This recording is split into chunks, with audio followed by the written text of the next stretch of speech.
السلام علیکم ورحمۃ اللہ وبرکاتہ۔ کتاب تاریخ اسلام سے ہم پچھلے مضمون میں صلیبی جنگوں کا حال پڑھ رہے تھے۔ ہم نے پڑھا کہ صلیبی جنگیں جو تھیں وہ مسیحیوں اور مسلمانوں کے درمیان ہوئی تھیں بیت المقدس کے پاس، اور چونکہ پہلے حضرت عمر کے دور میں مسلمان قابض ہو گئے تھے، فلسطین میں داخل ہو گئے تھے اور وہاں مسلمانوں کی حکومت قائم ہو گئی تھی، تو اس بات کی بڑی تکلیف تھی مسیحیوں کو، اور پوری مسیحی دنیا اس بات پر بڑی غضب میں مبتلا تھی کہ کس طرح مسلمانوں سے فلسطین واپس لیا جائے۔ تو انہوں نے سب نے مل کر اپنی اپنی فوجوں کے حصے ڈالے اس میں، اور ایک بہت بڑی فوج جو کہتے ہیں کہ 13 لاکھ کے قریب تھی، وہ انہوں نے جمع کی، جس میں فوجی بھی تھے، عام لوگ بھی تھے، جن کو جوش دلایا گیا تھا اور جن کو مختلف طرح کی لالچیں دی گئی تھیں کہ وہ اس جنگ میں شریک ہوں، یہ ہولی وار ہے، اس جنگ میں شریک ہوں اور دنیاوی فائدے بھی حاصل کریں، پھر ان کو جنت بھی ملے گی۔ ان کے پادریوں نے اس طرح کے دعوے کیے تھے، تو عام لوگ بھی جذبات میں آ کے وہ نکل پڑے تھے اپنے میرے گھروں سے، تمام یورپ سے افراد نکل کے اس جنگ میں شریک ہوئے۔ لیکن فاصلہ چونکہ فلسطین کا زیادہ تھا، تو راستے کی صعوبتیں، پھر بیماریاں، اور پھر آپس میں بھی لڑ پڑے تھے ایک دوسرے سے، تو اس کی وجہ سے ہوتے ہوتے کم ہوتے ہوتے یہ افراد فلسطین جب پہنچے تو جنگ میں شریک ہوئے ہیں، تو 20,000 ان کی فوجیں تھیں۔ لیکن مسلمانوں کی طرف سے کوئی تیاری نہیں کی تھی، کوئی اتحاد نہیں تھا، کوئی منظم فوج ترتیب نہیں دی گئی تھی اس کے دفاع کے لیے فلسطین کی۔ تو نتیجہ یہ ہوا کہ مسیحی جو ایک طوفان کی طرح آئے تھے، وہ طوفان کی طرح داخل ہو گئے فلسطین میں، اور انہوں نے بڑی قتل و غارت گری کی، بڑی تباہی مچائی، کئی مسلمانوں کو شہید کیا انہوں نے، اور اس طریقے سے مسلمانوں سے قبضہ چھڑا لیا، اور پھر دوبارہ انہوں نے مسیحیوں نے قبضہ کر لیا، اور یہ قبضہ تقریباً 88 سال باقی رہا۔ اور اس کے بعد پھر حضرت عمر کے بعد پھر یہ دوسرے مجاہد تھے، مسلمان مجاہد تھے، سلطان صلاح الدین ایوبی، یہ سلجوقی تھے، اصلاً یہ ترکی تھے۔ انہوں نے بھی وہی طریقہ اختیار کیا جو حضرت عمر نے اختیار کیا تھا، انہوں نے بھی بیت المقدس کا گھیراؤ کر لیا، اور اتنا مجبور کیا ان کو، مسیحیوں کو، کہ وہ ہتھیار ڈالنے پر مجبور ہو گئے، اور انہوں نے آ کے حضرت عمر سے پھر صلاح کی درخواست کی۔ حضرت عمر نے سلطان صلاح الدین ایوبی سے صلاح کی درخواست کی، سلطان صلاح الدین ایوبی نے پھر کچھ شرائط پر وہ صلاح کر لی، پھر ان کو لیکن کہا کہ عام شہری رہ سکتے ہیں یہاں پر، حقوق حاصل ہوں گے انہیں، لیکن فوجی جو ہیں وہ یہاں سے نکل جائیں اور لیبیا، تریپولی جا کر آباد ہوں، ان کو یہاں رہنے کی اجازت دی جا سکتی، وہ کچھ فدیہ ادا کریں اور یہاں سے نکل جائیں۔ تو پھر بہت سے لوگوں نے فدیہ بھی ادا کیا، اور کچھ لوگوں کا فدیہ صلاح الدین ایوبی نے اپنی طرف سے دیا، کچھ لوگوں کا فدیہ معاف کر دیا، اور اس طرح وہ وہاں سے وہ مسیحی فوجی نکل گئے، اور پورا پھر مسلمانوں کا فلسطین پر اور بیت المقدس پر قبضہ ہو گیا تھا۔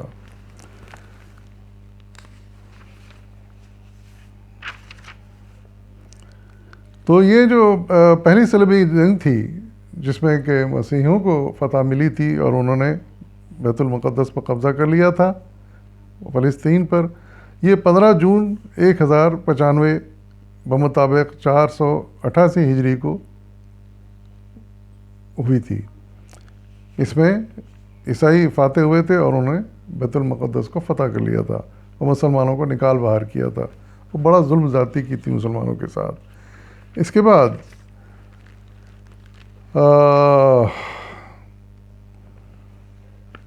ہم نے پڑھا کہ